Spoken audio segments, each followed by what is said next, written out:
여러분, 안녕하세요. 불교 강사 고성기입니다. 오늘은 화를 내는 사람은 머리가 나쁘다에 대해서 말씀드리도록 하겠습니다.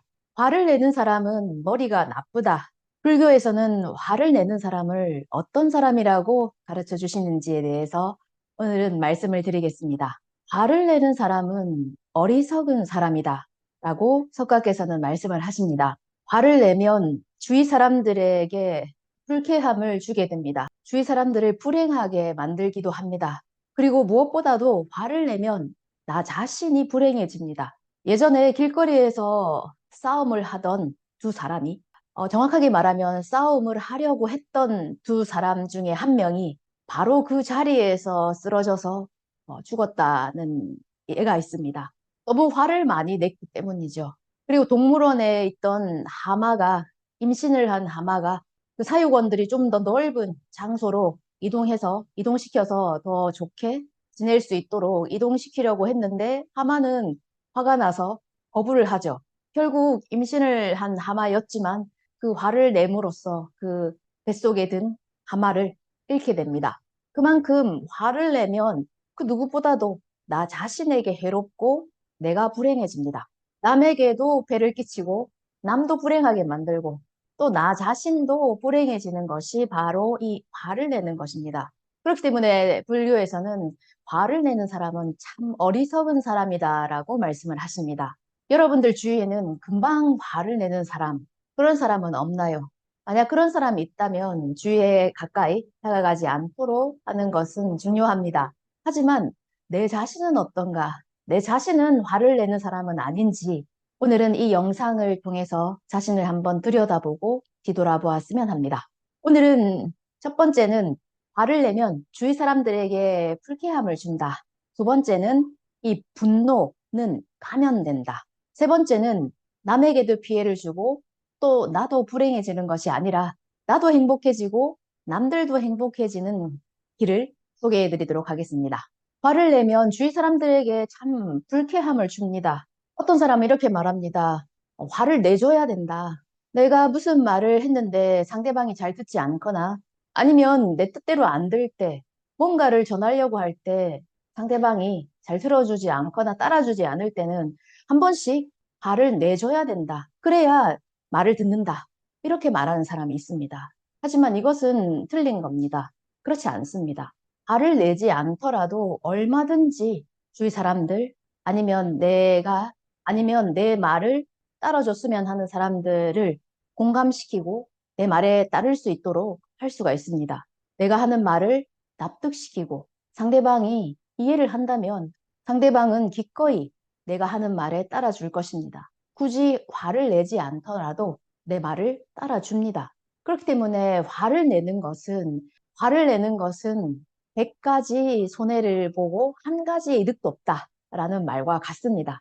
하지만 화를 내는 것은 한 가지의 좋은 점도 없습니다. 화를 내서 상대방이 내가 하는 말을 듣고 따라주는 것은 무섭기 때문입니다. 이 사람은 그렇게 하지 않으면 또 화를 내고, 화를 내는 것이 너무 스트레스고, 그리고 무섭기 때문에 그 사람의 말을 따라주는 척 하는 것 뿐이지, 마음으로는 전혀 그 사람의 말을 따르고 있지 않습니다.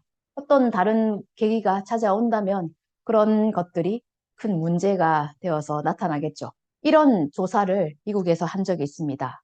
17개 업계에서 종사하는 사람 800명을 대상으로 조사를 했습니다. 화내는 사람이 자기 직장에, 자기 주위에 있을 때 그런 사람이 주위에 미치는 영향은 어떤 건지에 대해서 여러 항목으로 나눠서 조사를 했습니다. 47% 되는 사람들이 자기 주위에 화를 내는 사람이 있으면 이 참 일을 하기가 싫다, 의욕을 잃는다라고 말을 했습니다. 그리고 38% 되는 사람은 내 일에 적극적으로 참여할 수가 없다. 주체성을 가지고 내 일을 할 수가 없다. 그리고 80% 되는 사람은 그 화를 내는 사람을 너무 신경 써서 내가 스트레스를 받아서 거기에 어떻게 하면 내가 스트레스를 안 받을까라는 거에 시간을 쓰게 된다. 63%가 되는 사람은 그 사람을, 화를 내는 사람을 피하기 위해서 내 시간을 쓴다. 66% 되는 사람은 내가 하는 내 일의 능률도 떨어진다. 78% 되는 사람은 화를 내는 사람이 있음으로 해서 그 회사에 대한 충성도가 떨어진다. 12% 되는 사람은 실제로 자기 주위에 화를 내는 사람이 있었기 때문에 다른 회사로 옮겼다. 25% 되는 사람은 화를 내는 사람이 주위에 있었기에 그 스트레스를 느끼고 그 스트레스를 느낀 것을 내가 만약에 다른 고객과 일을 할 때, 상담을 할 때 그 고객에게 불친절하다거나 그 고객에게 화를 낸다거나 한 경험이 있다. 나쁜 영향을 받았다라는 답을 한 사람이 25%나 됩니다. 이 조사 결과를 보면 진짜 화를 내서 좋은 게 하나도 없다는 것을 잘 알 수가 있습니다. 또 우리는 화를 내면 해서는 안 되는 말을 하고 해서는 안 되는 행동을 합니다. 평상시에는 자제심을 가지고 말과 행동을 조심하는 사람도 화가 나면 이 머리에 피가 끓어오르면 해서는 안 되는 말, 행동을 해버리죠. 불교에서는 이 분노를 진해라고 합니다. 화내는 것. 이것을 화염, 불에다가 비유를 합니다. 그냥 불이 아니라 활활 타오르는 불입니다. 이 불이 타오를 때는 이 화염은 확 타오르죠. 그처럼 우리가 화를 낼 때는 이 점점 이게 화가 올라오는 것이 아니라 확 끌어오르지 않습니다. 그리고 화를 낼 때 얼굴이 막 피가 머리 끝까지 치솟아서 벌개지죠. 이 창백한 얼굴로 화를 내는 사람은 없습니다. 막 여기에 핏줄이 나올 정도로 이 얼굴이 빨개져서 벌개져서 화를 내죠. 분노, 이 화내는 마음은 지혜를 다 태워버립니다. 지혜라고 하는 것은 내가 여기서 화를 내서 이런 말과 행동을 하면 앞으로 어떻게 되는 것인가? 이 사람과의 관계, 인간관계는 어떻게 될 거야? 그리고 내 일은, 내 신뢰는 앞으로 어떻게 될까? 내가 화를 내므로써 이걸 알 수가 있습니다만 화가 난 상태, 이 분노한 상태는 이런 분노의 불꽃이 화염이 지혜를 다 태워버린 상태이기 때문에 그걸 생각할 수가 없습니다. 이성적으로 판단을 할 수가 없습니다. 그렇기 때문에 해서는 안 되는 말, 상대방을 상처 주거나 신랄한 비판을 하거나 아니면 진짜 생각할 수도 없는 그런 악담을 하거나 상대방을 경시하는 이런 말들을 쏟아냅니다. 이런 말들을 들은 사람, 상대방이 나에게 화를 냈을 때 그런 말들을 들은 사람, 그런 행동을 당한 사람은 잊지 못합니다. 평생 가죠. 그렇기 때문에 이 말, 화가 났을 때 하는 이 행동, 말은 진짜 상대방에게 치울 수 없는 상처를 줍니다. 심리학에서는 이 그런 말들이 이 뇌에 새겨진 문신처럼 평생 지워지지가 않는다고 합니다. 얼마나 화를 내는 것이 상대방에게 불쾌함을 주는지, 상대를 불행하게 만드는지, 괴롭게 만드는지 알 수가 있습니다. 이 화를 내는 것이 또 얼마나 내가 불행해지는지도 알 수가 있는 조사가 있습니다. 미국에 이런 일이 있었습니다. 어떤 회사 사장님이 아침 7시 45분 정도에 출근을 했습니다. 한 직원이 400명 정도 되는 회사입니다. 아침 7시 40분 정도에 출근을 하니 회사 주차장이 거의 텅 비어 있습니다. 그렇다면 직원들이 아직 출근을 안 했다는 거죠. 사장인 나보다 아직 출근을 안 했다니, 늦게 출근하다니, 정신 상태가 아니면 뭐 일에 임하는 자세가 글러먹었다. 해서 이 사장님은 화가 나신 거겠죠. 그리고 바로 그 사장님은 메일을 쓰기 시작합니다. 전 직원 상대로. 그리고 왜 이렇게 회사에 늦게 오는 것인가? 빨리 와라. 그리고 정신 상태가 글러먹었다. 앞으로 이것을 고치지 않는다면 승진도 없고, 뭐, 보너스도 없고, 회사원들의, 여러 가지 복지도, 전혀 이거는 기대하지 마라. 만약에 아침에 일찍 와서 저녁에 늦게까지 일을 한다면, 물론 그것에 대한 여러 가지 대가는 치르겠지만, 여러 가지 보너스도 지급을 하겠지만, 그렇지 않는다면, 당장 이 사표를 쓰고 회사를 나가라. 이런 식의 메일을 전 직원 상대로 한꺼번에 보내버렸습니다. 화가 나서였겠죠. 그러면 어떻게 됐는가? 직원들이 예, 알겠습니다, 사장님. 내일부터 당장 고치도록 하겠습니다. 이렇게 되었는가? 그렇지 않습니다. 그 분노에 가득 찬 메일을 받은 직원들이 얼마나 기분이 안 좋았겠습니까? 그렇기 때문에 그 직원들이 그것을 여러 가지 SNS라든지 아니면 다른 인터넷 그리고 미디어에 이런 메일을 우리 사장이 예, 전 사원에게, 전 모든 사원들에게 보낸 거다. 예, 어떻게 생각하는가 해서 다 뿌렸습니다. 그렇기 때문에 이 사건이 유명해졌죠. 그 결과 어떻게 되었는가? 회사 주식 값은 22%나 폭락을 했습니다. 그리고 사장 그 자신의 개인 재산도 2,800만 달러나 줄었다고 합니다. 이 한 번의 분노로 쓴 메일이 이렇게까지 큰 피해를 줍니다. 자신의 신용뿐만 아니라 모든 것을 잃게 될 때도 있습니다. 또 이 분노는 주위 사람들에게 전파된다, 감염된다라고 말할 수 있습니다. 화를 잘 내는 직장 상사가 있습니다. 이 직장 상사에게 꾸중을 들은 이 부하 직원은 또 자기보다 밑에 있는 부하 직원에게 또 화를 내겠죠. 또 그 부하 직원은 또 그 밑에 있는 사람에게 화를 냅니다. 화는 이렇게, 분노는 이렇게 사람들에게 전파됩니다. 전염됩니다. 제일 먼저 이 화를 낸 상사는 또 그 상사에게 꾸중을 들었겠지. 잘 화를 내는 상사가 있겠죠. 이처럼 화는 전염됩니다. 부모님이 자식을 꾸중합니다. 자식에게 막 화를 냅니다. 그리고 그 또 자식은, 자식이 그 부모가 되었을 때는 자기 자식에게 또 화를 내죠. 또 그 자식은 자기가 부모가 되었을 때 자식에게 화를 냅니다. 하지만 제일 먼저 이렇게 부모가 화를 낸 부모는 또 그 거슬러 올라가면 그 부모님들이 화를 잘 내는, 이 분노를 어떻게 할 수 없는, 주체할 수 없는 그런 부모님들 밑에서 자랐기 때문에 화를 잘 내게 되는 겁니다. 이렇듯 화는 전염되고 감염됩니다. 참 부모님을 보면서, 화를 잘 내는 부모님을 보면서 아, 나는 진짜 화내기 싫어. 난 저렇게는 안 될 거야. 라고 생각을 하면서 성장을 하지만 실제로 내가 부모가 되었을 때는 아, 이렇게는 하지 말아야지 생각한 것을 내가 내 자식에게 하고 있는 모습을 알아차릴 때가 있습니다. 이렇게 분노는 감염됩니다. 그 사람의 감정은 감염됩니다. 주위에. 스웨덴에서 이런 재미있는 조사를 했습니다. 사람들 대상으로 컴퓨터 화면에 나타나는 사진, 그냥 사진이죠. 그냥 움직이지 않는 사진입니다. 그런 사진들을 보여줬을 때 그 사진을 본 사람들의 표정이 어떻게 변하는가를 조사를 했습니다. 웃는 얼굴, 이렇게 웃는 얼굴을 보여줬을 때는 그 사진을 본 사람의 표정도 웃게 된다고 합니다. 하지만 이 인상을 쓰고 찡그리고 있는 사람의 얼굴 사진을 봤을 때는 그 사진을 보는 사람의 얼굴도 굳어진다고 합니다. 그만큼 사진 한 장에도 우리는 그 사람의 얼굴 표정을 보면서 영향을 받습니다. 하물며 사진 한 장의 영향을 받는데 내 주위에 화를 잘 내는 사람이 있다면 어떨까요?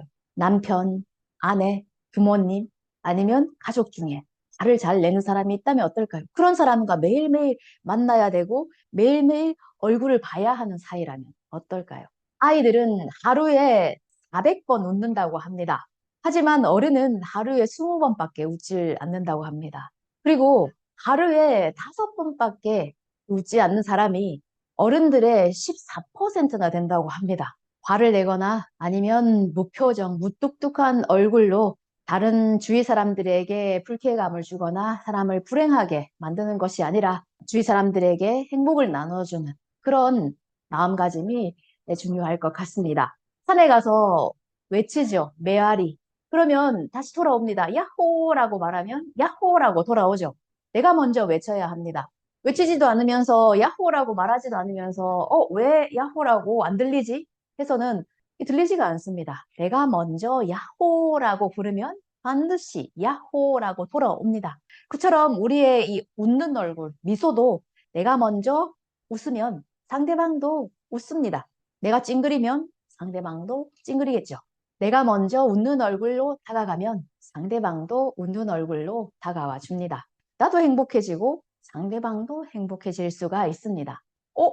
내가 웃으면서 다가갔는데 전혀 웃지 않는 사람도 있습니다. 라고 생각하는 분이 계시겠지만 그분은 조금 얼굴 근육이 좀 안 풀린 상태이실지도 모르겠네요. 이런 얘기가 있습니다. 어떤 사람이 지옥과 극락은 어떤 곳일까? 견학을 가봤습니다. 처음에 지옥에 가봤습니다. 지옥은 도대체 어떤 곳일까? 어떤 사람들이 지옥에 떨어지는 것일까? 해서 가봤더니 산의 진미가 있는 것입니다. 테이블 위에. 너무나도 맛있게 보이는 음식들이 질비하게 차려져 있습니다. 그런데 그 지옥에 떨어진 사람들을 보니 다 진짜 말라서 뼈만 남아있는 사람들이었습니다. 자세히 보니 그 사람들이 젓가락을 가지고 있는데 이 젓가락이 1m 이상 되는 젓가락이었습니다. 그렇기 때문에 내가 집어서 그 산의 진미를 내가 먹을 수는 없죠, 직접. 그렇기 때문에 아무리 눈앞에 많은 이런 음식들이 쌓여 있어도 그걸 먹을 수가 없습니다. 하지만 이 지옥에 떨어진 사람들은 그 젓가락으로 1m 넘는 젓가락으로 먹으려고 집어서 먹으려고 하지만 도저히 가져갈 수가 없죠. 자기 입까지. 그렇기 때문에 못 먹어서 막 화를 내면서 괴로워하고 있습니다. 아, 참 안 됐구나 하면서 그 다음에 남자는 극락은 어떤 곳일까 생각하면서 견학을 갔습니다. 그런데 극락에 가서 또 깜짝 놀랍니다. 왜냐하면 방금 전에 지옥에서 본 것과 같은 똑같은 산의 진미가 테이블 위에 놓여 있습니다. 극락에 있는 사람은 어떤 사람들일까 하고 보니 이렇게 뭐라고 해야 되나요? 웃는 얼굴로 그리고 이렇게 풍족한 그런 모습을 하고 있습니다. 왜 그럴까? 방금 전과 똑같았는데 뭐가 다를까 생각하면서 이 남자는 자세히 들여다보니 젓가락도 같습니다. 1m가 넘는 젓가락을 다 가지고 있습니다. 지옥과 다를 게 없는데 뭐가 다를까라고 생각하면서 자세히 보니 이 극락에 있는 주민들은 자기 눈앞에 있는 이 음식들을 집어서 상대방에게 주는 것입니다. 상대방에게 뭐가 먹고 싶나요? 라고 묻고 상대방이 저거 먹고 싶습니다 하면 그거를 집어서 상대방 입에다가 넣어줍니다. 그러면 또 그 상대방은 뭐가 먹고 싶나요? 자기한테 준 사람에게 묻고 저는 이게 먹고 싶습니다 하면 그걸 집어서 또 상대방에게 주죠. 서로 서로 상대방이 먹고 싶어 하는 것을 입에 넣어주고 있습니다. 그 긴 젓가락으로. 산의 진미와 긴 젓가락은 똑같지만 한쪽에서는 너 못 먹어서 괴로워하고 있지만 한쪽에서는 서로 서로 자기가 먹고 싶은 것을 즐기면서 먹고 있습니다. 뭐가 다를까요? 이 마음가짐입니다. 이 남자는 무릎을 탁 치면서 극락과 지옥은 이 마음가짐에 따라서 달라지는구나. 이 마음가짐이 틀리구나. 라고 말을 했다고 합니다. 마음가짐이죠. 마음가짐에 따라 극락이 되는가? 지옥이 되는가? 우리가 어떤 마음가짐으로 사는가에 따라서 인생은 아주 크게 변합니다. 좋게도 나쁘게도 바뀝니다. 남에게도 피해를 주고 불쾌감을 주고 또 나도 불행해지는 이 마음가짐으로 살아가는 것인지 아니면 나도 행복해지고 다른 사람들도 행복해질 수 있는 이 마음가짐으로 살아가는 것이 나에게 있어서 행복한 것인지 어떻게 사는가, 어떤 마음가짐으로 사는가에 따라서 행복해질 수도 있고 불행해질 수도 있다고 말씀을 하십니다. 우리가 불행해지는 가장 그 빠른 길, 지름길이라고 해야 되나요? 그 중에 하나가 바로 오늘 말씀드린 화를 내는 것입니다. 화를 내는 것만큼 나도 손해를 보고 상대방에게도 피해를 주는 것은 없습니다. 진짜 아무것도 좋은 게 없는 게 바로 화를 내는 것입니다. 오늘은 붓다가 말씀하시는 화를 내는 사람은 머리가 나쁜 사람이다. 어리석은 사람이다에 대해서 왜 그런지 말씀을 드렸습니다. 내 주위에 있는 사람들은 어떨까를 보는 것도 중요하지만 나 자신은 어떤가? 나는 화를 내고 있는가? 그렇지 않은가? 화를 내지 않기 위해서 얼마나 노력하고 있는가? 한번 뒤돌아보는 시간이었으면 좋겠습니다. 더 좋은 영상으로 다시 찾아오도록 하겠습니다. 끝까지 시청해 주셔서 감사합니다.